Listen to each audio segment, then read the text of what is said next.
Hello students, example number अब देखते हैं 21। तो इंटीग्रेट करना है ई पावर एक्स साइन एक्स। तो यहाँ इंटीग्रेशन में सिर्फ दो फंक्शन है, एक एक्सपोनेंशियल फंक्शन है, ट्रिग्नोमेट्रिक फंक्शन है। तो ये क्वेश्चन आपका इजीली बाय पार्ट से हो जाएगा। किसी एक को फर्स्ट लेंगे, किसी को सेकंड। तो किसको फर्स्ट किसको सेकंड लेंगे, उसके लिए हमारे पास एक रूल है ILATE, आईलेट। तो इसमें जो फंक्शन पहले आ रहा है उसको फर्स्ट, जो बाद में आ रहा है उसको सेकंड। तो एक्सपोनेंशियल सबसे लास्ट में आ रहा है, तो ये तो हमारा वैसे ही सेकंड हो गया। और ये ट्रिग्नोमेट्रिक है फंक्शन है, ये आपका यहाँ पर फर्स्ट हो गया। ये पहले आ रहा है ना, तो ये पहले आएगा, और ये बाद में आ रहा है तो बाद में आएगा। तो हमारे पास इसका फॉर्मूला होता है। तो फॉर्मूला क्या होता है, देखो डायरेक्ट लिखते हैं कि इसको हम I1 लेट कर लेते हैं यहाँ पे। और ये वो क्वेश्चन है जो आपका एक स्टेप में नहीं होगा, दो स्टेप में ही आपका ये जाएगा। तो I1 इक्वल टू फर्स्ट को एज इट इज़ रखना है, और ऐसे ही आप इसको याद रखो, first as it is integration of second minus integration भी लगाना है, डिफ्रेंशिएशन भी लगाना है, ब्रैकेट बनाना है, और ये पूरा का पूरा एज इट इज़ लिख देना है। ठीक है, तो ये ब्रैकेट यहाँ बनेगा, और जो आपने यहाँ लिखा ना वो एज इट इज़ लिख दो। तो बस इसी तरीके से इजीली आपका क्या हो जाएगा, आपको याद हो जाएगा। ठीक है, इसका dx, और हमने एक इंटीग्रेशन बाहर लगाया, ब्रैकेट क्लोज, और उसका dx। ठीक है, तो क्या किया, फर्स्ट को एज इट इज रखा, सेकंड का इंटीग्रेशन, फिर माइनस इंटीग्रेशन भी लिखना है, d/dx भी लिखना है। ये पूरा एज इट इज यहाँ पे कॉपी कर लेना है। इस इंटीग्रेशन का dx बाहर आएगा तो बाकी को ब्रैकेट में लिखना। अब आप यहाँ पे सॉल्व करो। I1 equal to sine x as it is रहेगा, ई पावर एक्स का इंटीग्रेशन ई पावर एक्स ही होता है, फिर माइनस, अभी हम किसी का इंटीग्रेशन नहीं कर रहे भाई, अंदर वाले को सॉल्व करें। d/dx ऑफ साइन एक्स क्या होता है, तो कॉस एक्स होता है। Integration of e power x क्या होता है, तो ई पावर एक्स dx होता है। और ये dx बच गया क्योंकि ये इंटीग्रेशन है, अभी इसका dx हमने यहाँ पर लिख दिया। इसका इंटीग्रेशन, इसका डिफरेंशिएशन ये रहा, इसका इंटीग्रेशन ये रहा, ये इंटीग्रेशन, और ये dx यहाँ पर हो गया। तो आपने क्या देखा, इंटीग्रेशन तो अभी तक हमारा यहाँ पर खत्म हुआ ही नहीं, ये तो आगे अभी फिर चल रहा है। और फिर से अगर यहाँ पे देखें तो यहाँ फिर से हमारे पास दो टर्म है, एक एक्सपोनेंशियल है और ट्रिग्नोमेट्रिक टर्म है। तो जो हमने स्टार्टिंग किया था वही का वही आ गया। तो पूरा लिखने के बजाय मैं इसको यहाँ पे I2 लेट कर लेती हूँ, और मैं यहाँ I2 को ही सॉल्व करती हूँ। तो integration of e power x cos x dx, ये फिर से हमारा फर्स्ट हो जाएगा, ये हमारा यहाँ पर सेकंड हो जाएगा। तो अब हम इसको I2 करके सॉल्व करेंगे।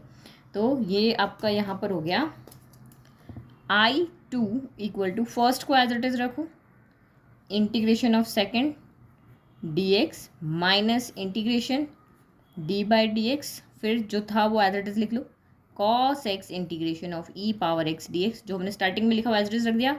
ब्रैकेट बना लेंगे, ब्रैकेट इसलिए बना रहे हैं क्योंकि बाहर का जो इंटीग्रेशन है वो पूरे अंदर जितने भी टर्म है सबका इंटीग्रेशन है। अब आप इसको सॉल्व करो, तो ये आपका ई पावर एक्स का इंटीग्रेशन ई पावर एक्स ही होगा, तो ई पावर एक्स कॉस एक्स हो गया। इसका इंटीग्रेशन ई पावर एक्स, तो मैंने इसको पहले लिख दिया। फिर माइनस, अभी इंटीग्रेशन एज इट इज रहेगा, d/dx ऑफ कॉस एक्स क्या होता है, तो माइनस का साइन एक्स होता है। Integration of e power x क्या होता है, तो ई पावर एक्स होता है, बाहर का dx एज इट इज, क्योंकि आता सबको है लेकिन लिखने में बहुत गलती करते हो आप। ठीक है, फिर I2 equal to e power x cos x minus minus plus integration of e power x sine x dx हो गया। अब ये तो फिर से आ गया, जहाँ से हम चले थे क्वेश्चन तो हमारा वहीं पे आ गया, integration of e power x sine x dx। तो यहाँ पे भी ये आ रहा है, integration of e power x sine x dx हो गया। तो अब क्या करें, अब हमें इसको आगे आगे इंटीग्रेट करते रहोगे तो पूरा नोटबुक भर दो, आपका सोल्यूशन नहीं आना है। तो हम यहाँ पे क्या करते हैं, इसको अब इंटीग्रेट ना करके इसकी वैल्यू रख लेते हैं।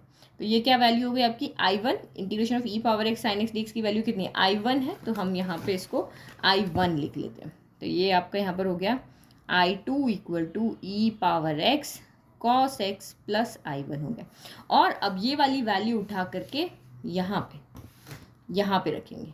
I1 की जो ये वाली वैल्यू ना, ये उठा करके अब हम यहाँ लेकर के आएंगे।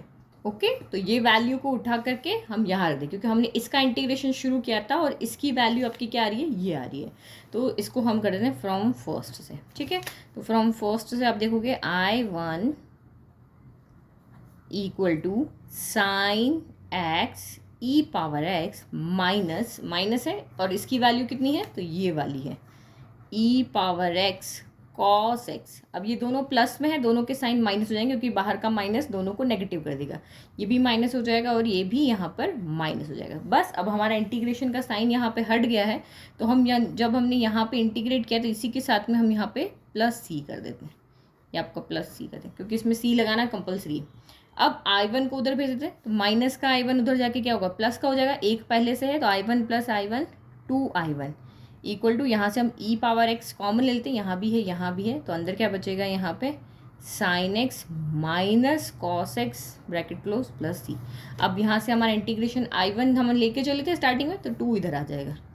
I1 equal to e power x by 2 sine x minus cos x plus आपका सी हो गया। ठीक है, तो ये हमारा यहाँ पे हो गया final answer. And I hope आपको अच्छे से समझ में आ गया, क्योंकि ये क्वेश्चन ऐसा है जो आपका रिपीटेशन में चल रहा है। अगर ना रिपीटेशन में I1 I2 लेकर के ना करें तो ये पूरा एक 500 क्या पूरा मतलब आप करते ही रहो पूरी ज़िंदगी, इतना ये क्वेश्चन का आंसर चलता रहेगा। तो बस ये क्वेश्चन इंपॉर्टेंट है एग्जाम पॉइंट ऑफ व्यू से। तो I1 हम इसको लेकर के चल रहे हैं, आप I लेके चलो, यहाँ तक आए, इसका फिर से इंटीग्रेशन किया और इसके इंटीग्रेशन को यहीं पे ख़त्म कर दिया हमने, ऊपर से वैल्यू रख करके जो हमारा क्वेश्चन दिया होता है वहाँ से, और उसके बाद हमने इसको अरेंज करके सॉल्व कर लिया। तो आई होप आपको क्वेश्चन समझ में आ गया। तो चैनल को लाइक शेयर सब्सक्राइब करना ना भूलें। Thank you.